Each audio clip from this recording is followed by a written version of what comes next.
జయ హో పునరుత్థానుడా, జయ హో మృత్యుంజయుడా.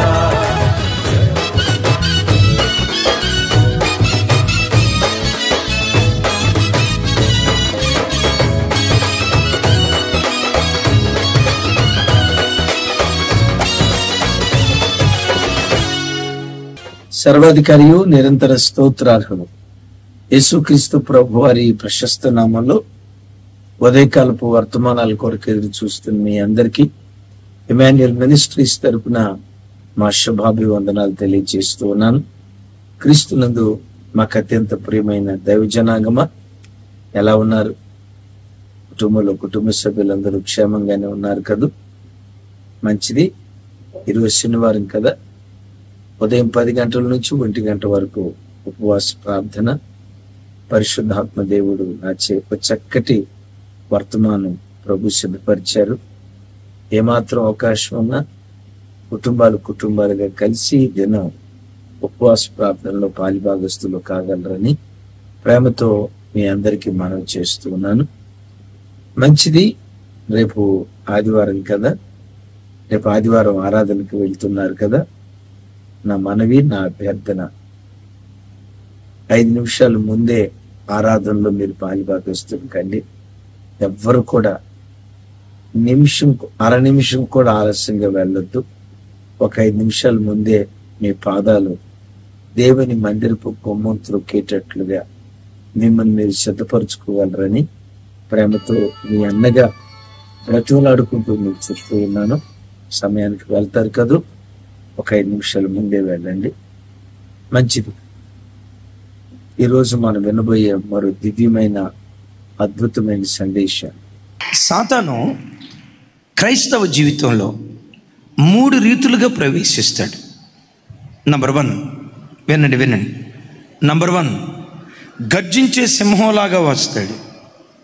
నంబర్ 2, సడి సప్పుడు లేకుండా నాగరాజుగాడిలాగా వస్తాడు. 3వది, అమ్మో ఇది మొదటి 2 కంటే డేంజరు. చాలామంది క్రైస్తవులు ఈ వలలో పడ్డారు, ఈ ఉచ్చులో పడ్డారు. సైతాన్ గాడు ఎట్లా వస్తాడో తెలుసా? వెలుగుదూత వేషం వేసుకొని వస్తాడు, దొంగ అపోస్తలుడిగా వస్తాడు. వాడు అబద్ధ ప్రవక్త, కానీ ప్రవక్త కంటే అద్భుతమైన ప్రసంగాలు చేస్తాడు. చూడండి ఆ మాట, ఇదే అధ్యాయం నాతో కలిసి. ఎలాగనగా అటువారు క్రీస్తు యొక్క అపోస్తలుల వేషము ధరించుకొనిన వారై ఉండి దొంగ అపోస్తలులను మోసగాండ్రకు పనివారై ఉన్నారు. ఇది ఆశ్చర్యం కాదు. సాతాను తానే వెలుగుదూత వేషము ధరించుకొని ఉన్నాడు. మరొకసారి తమ్ముడు 13 నాతో కలిసి చెప్పండి. క్రీస్తు యొక్క అపోస్తలుల వేషము ధరించుకుని వారై ఉండి దొంగ అపోస్తలులను మోసగాండ్రకు పనివారై ఉన్నారు. గమనించండి, వాళ్ళు అపోస్తులని పిలువబడతారు. అలాగని లోకంలో కొంతమంది అపోస్తులని పిలువబడుతున్న మంచి సేవకులు ఉన్నారు. నేను వాళ్ళని గూర్చి చెప్పట్లేదు సుమి. మేము అపోస్తులం, మేము ప్రవక్తలం. నిజమైన ప్రవక్తల కంటే గొప్పగా ప్రసంగిస్తారు, నిజమైన ప్రవక్తల కంటే అద్భుతాలు సూచక్రియలు జరిగిస్తారు. కానీ వాస్తవంగా వాళ్ళు ఎవరంటే దొంగ అపోస్తులులట. ఎవరు వాళ్ళు? మోసగాండ్రట. అయ్యో, సాతానుగాడు దొంగ అపోస్తుల వేషం వేసుకొని దొంగ అపోస్తులుడిగా ఉంటూ అపోస్తులుడిగా కనపడుతూ ఎట్లా బోధించగలుగుతాడు? 14వ వచనంలో అంటాడు, ఇది ఆశ్చర్యము కాదు, సాతాను తానే వెలుగుదూత వేషము ధరించుకొని ఉన్నాడు. కొంతమంది దైవ సేవకులను దేవుడు వాడుకోవట్లా, వెలుగుదూత వాడుకుంటున్నాడు. వారి లోపట శత్రువైన సాతాను దాగి ఉన్నాడు.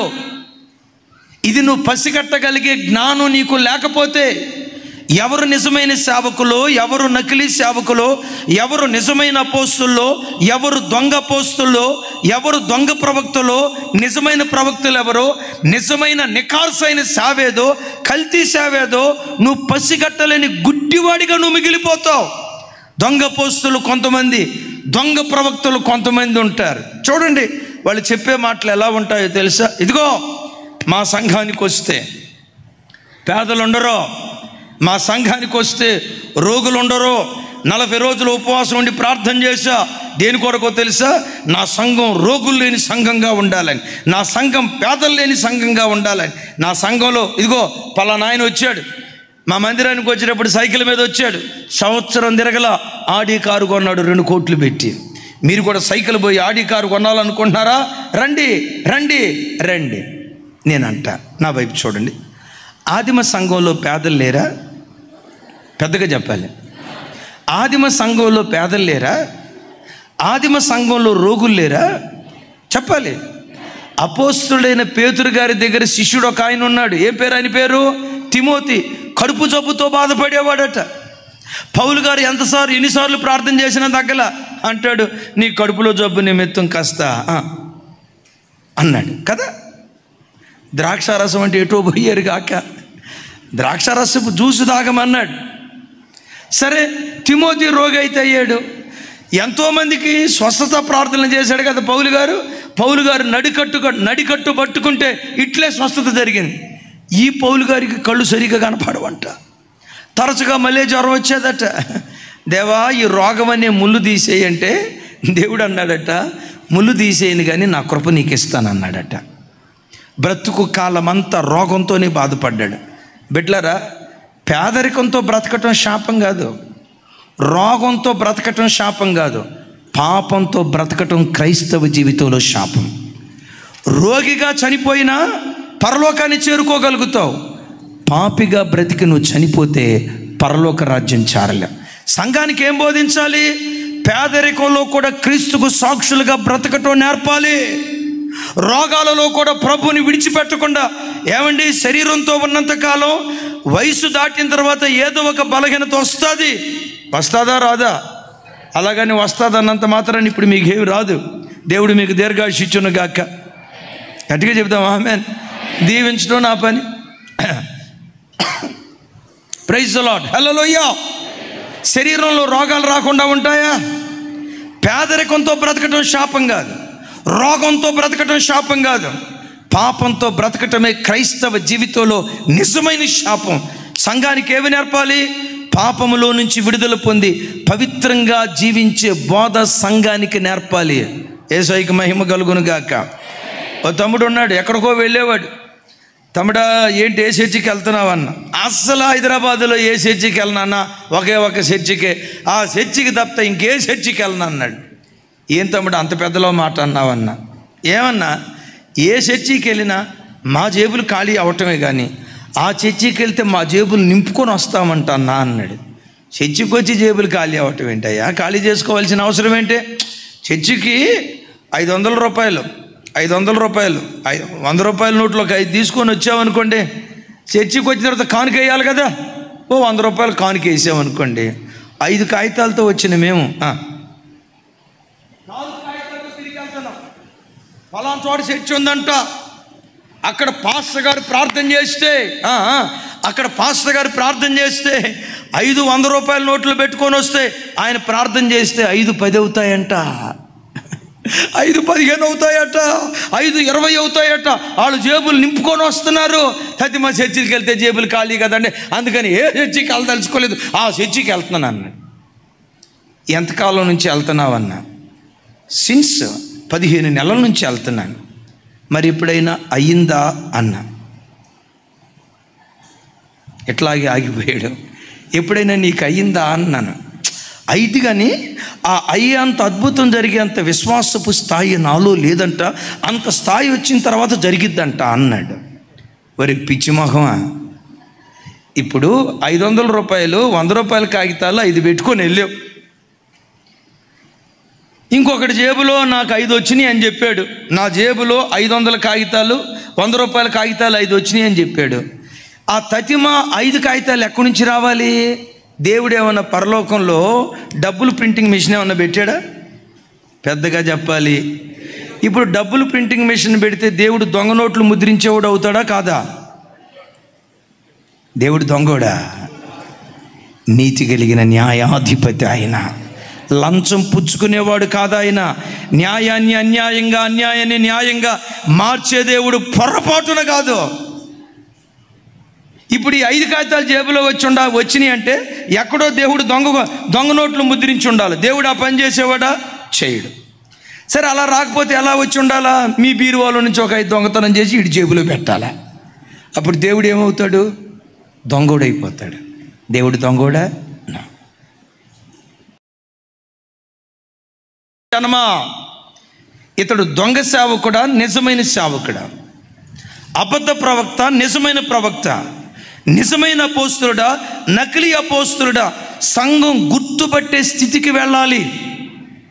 ఎక్కడ చూసిన దొంగ ప్రవచనాలు చెప్తూ ప్రవచనాల పేరు చొప్పున విశ్వాసులను మోసం చేస్తున్న వ్యక్తులు చూడండి. ఇర్మియా గ్రంథం ఓ మాట రాసి ఉంటుంది అక్కడ, 14వ అధ్యాయం 14వ వచనం. నాతో కలిసి మాట చెప్పండి. యెహోవా నాతో ఇట్లనెను, ప్రవక్తలు నా నామమును బట్టి అబద్ధములు ప్రకటించుచున్నారు. నేను వారిని పంపలేదు, నేను వారికి ఆజ్ఞ ఇవ్వలేదు, వారితో మాట్లాడలేదు. వారు అసత్య దర్శనమును, శకునమును, మాయా తంత్రములను, తమ హృదయమున పుట్టిన వంచనను ప్రకటన చేయుచున్నారు. అమ్మా, నా వైపు చూడండి. సేవకుడు ఇతడు దేవుని చేత పంపబడిన వాడా, తనంతట తాను వచ్చినోడా? సంఘం పసిగట్టాలి. ఇతడు బ్రతుకు తెరువు కోసం సేవకు వచ్చిన వాడా, దేవాసక్తితో సంఘాన్ని పెండ్లి కుమార్తెగా మార్చడానికి వచ్చిన సేవకుడా? సంఘం పసిగట్టాలి. పొట్టకూటి కోసం వచ్చిన వాళ్ళ, సమర్పణతో వచ్చిన వాళ్ళ? పసిగట్టాలి. ఏ క్రైస్తవుడు గుడ్డిగా గోవర్ధన్ అందరూ పాస్టర్లేనండి, మనకెందుకు అవన్నీ? వాళ్ళ నోటి నుంచి వచ్చే 4 మాటలు వింటే చాలు. ఎందుకు మనకి ఇవన్నీ? ఆయన ఒరిజినలా నకిలీయా, ఇంత ఇన్వెస్టిగేషన్ మనకెందుకు అని అనకూడదు. అందరూ పాస్టర్లే అని అనకూడదు. పాలు ఉంటాయి, జిల్లేడు పాలు ఉంటాయి. పాలు తాగావా ఆరోగ్యంగా ఉంటావు, జిల్లేడు పాలు తాగావా పరదే.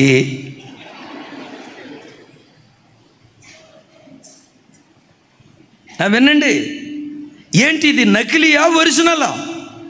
వాక్యానుసారమైన పరిచర్య, వక్రీకరించి కలిపి చెరిపే బోధించే సేవకుల సంఘం దాన్ని గుర్తుపట్టాలి.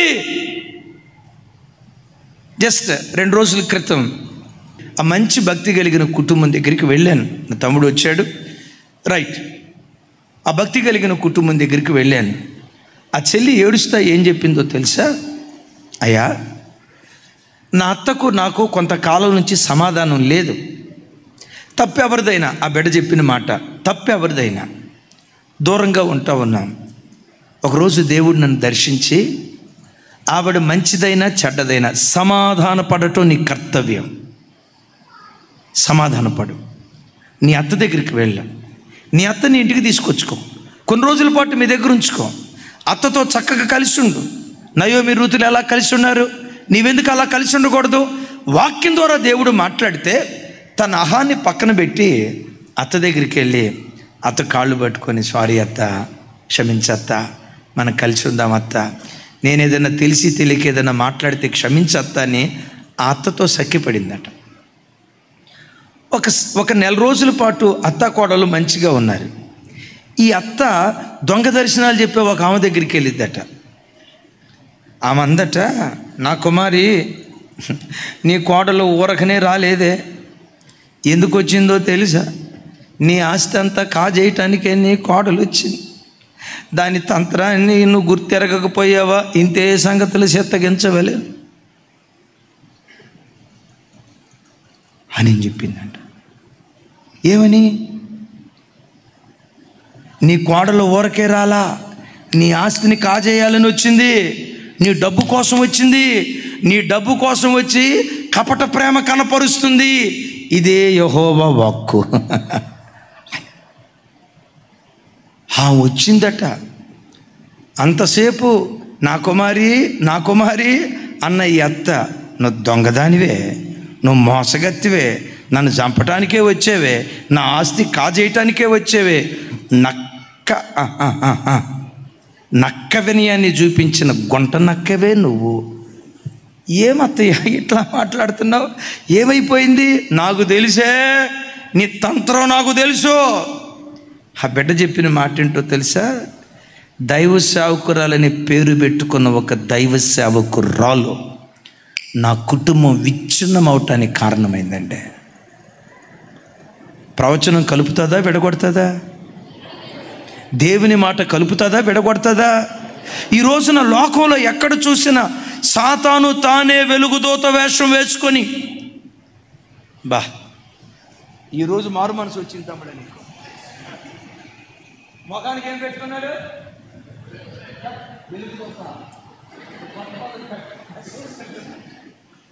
గొర్రె మొఖం పెట్టుకున్నాడు. కానీ వాస్తవంగా వాడేవాడు తోడేరు కనపడకుండా. చూడండి దైవజన్మ దుర్బోధల వలలో చిక్కుకొని ఎంతోమంది క్రైస్తవులు విశ్వాస భ్రష్టులైపోతున్నారు. అందుకనే సాతాను తంత్రములను మనం ఎరుగునట్లుగా సర్వాంగ కవచాన్ని ధరించే ప్రజలుగా దేవుని సన్నిధిలో బ్రతుకుతుముగాక. ప్రతి బిడ్డ వాక్యంలో పట్టు సంపాదించేవాడిగా ఉండాలి. పెద్దగా చెప్దాం ఆమేన్. ఏదో చెప్పారు, విన్నాము, ఇక అయిపోయింది, వచ్చే ఆదివారం బైబిల్ తెరుద్దాంలే అన్నట్లు ఉండకూడదు. బెరయ సంఘస్థులలాగా లేఖనములలో అలాగూ వ్రాయబడి ఉన్నదో, లేఖనములలో అలాగూ రాయబడి ఉన్నదో లేదో పరిశీలించే ప్రత్యక్షత సంఘంలో ప్రతి బిడ్డ యేసునామములు కలిగుండును గాక. నువ్వు చదువులో ప్రవీణుడు అవు, మంచిది. ఒకవేళ కాకపోయినా లేఖనాలలో ప్రావీణ్యత క్రైస్తవ సంఘం సంపాదించాలి. గుడ్డిగా ఏ బోధకు పడితే ఆ బోధకు పరిగెత్తే వాళ్ళగా ఉండకూడదు. డూడు బసవనలాగా ప్రతి బోధకు తలూపే వాళ్ళగా ఉండకూడదు. ఇది నకిలీ బోధ, ఒరిజినల్ బోధ. ఇది వేషధారణతో కూడుకున్న బోధ, స్వచ్ఛమైన బోధ. వీళ్ళు దొంగ పోస్తుల్లా, నిజమైన పోస్తుల్లా, దొంగ ప్రవక్తలా, నిజమైన ప్రవక్తలా, దేవుని కొరకు త్యాగం చేసుకొని వచ్చిన సేవకుల, పొట్టకూటి కోసం వచ్చిన సేవకుల సంఘం గుర్తుపట్టే ప్రత్యక్షత దేవుడు అనుగ్రహించునుగాక. బైబిల్లో ఒక తల్లి తన ఇంటికి వచ్చుచూ పోవచ్చున్న ఓ దైవజనుని గురించి ఏమందో తెలుసా? మన ఇంటికి వచ్చుచూ పోవచ్చున్న దైవజనుడు భక్తి కలిగిన వాడని నేను ఎరుగుదును. ఎవరా తల్లి? అదే చెప్పాలి. అంటే శూన్యమీరాలకు తెలిసింది భక్తి కలిగిన దైవజనుడు ఎవరో, భక్తి లేని దైవజనుడు ఎవరో. కొడుకు చనిపోయిన పరిస్థితిలో ఎలీషా ప్రవక్త దగ్గరికి వెళ్తా ఉంటే గెహజీ వచ్చాడు. నీవును నీ భర్త నీ పిల్లలు క్షేమమేనా అంటే, కొడుకు చచ్చిపోయి ఉంటే ఆ గెహజీతో ఏం చెప్పింది? నేను ఇంతవరకు నేను గర్వానికి ఈ మాట చెప్పను, రాజశేఖర్ అయ్య గారితో తప్ప, నా నాయకుడు ఆయన ప్రార్థన నాకు చాలు. రాజశేఖర్ అయ్య గారితో తప్ప ఎంత పెద్ద సేవకుడు వచ్చినా నా కొరకు ప్రార్థన అంటే చేయించుకోవద్దని నేను అంటలేదండి. మనుషుల చేయి పడే కంటే దయగలిగిన దేవుని హస్తం ఒక్కసారి నిన్ను తాకితే నీ స్థితిగతులు విప్లవాత్మకంగా మార్చబడతాయి. గట్టిగా చెప్దాం ఆమేన్. ఆ దైవిక జ్ఞానానికి సంఘం ఎదగాలి. సాతాను తంత్రగొండి 3 రూపాల్లో వస్తాడు. 1 గర్జించే సింహం, 2 సర్పం, 3 వెలుగుదోత. వాడి తంత్రాలు ఎరిగి జ్ఞానంతో సర్వాంగ కవచాన్ని ధరించి వాడి వలలో చిక్కుకుండా భక్తిని కాపాడుకునే కృప దేవుడు మనందరికీ దయచేయునుగాక.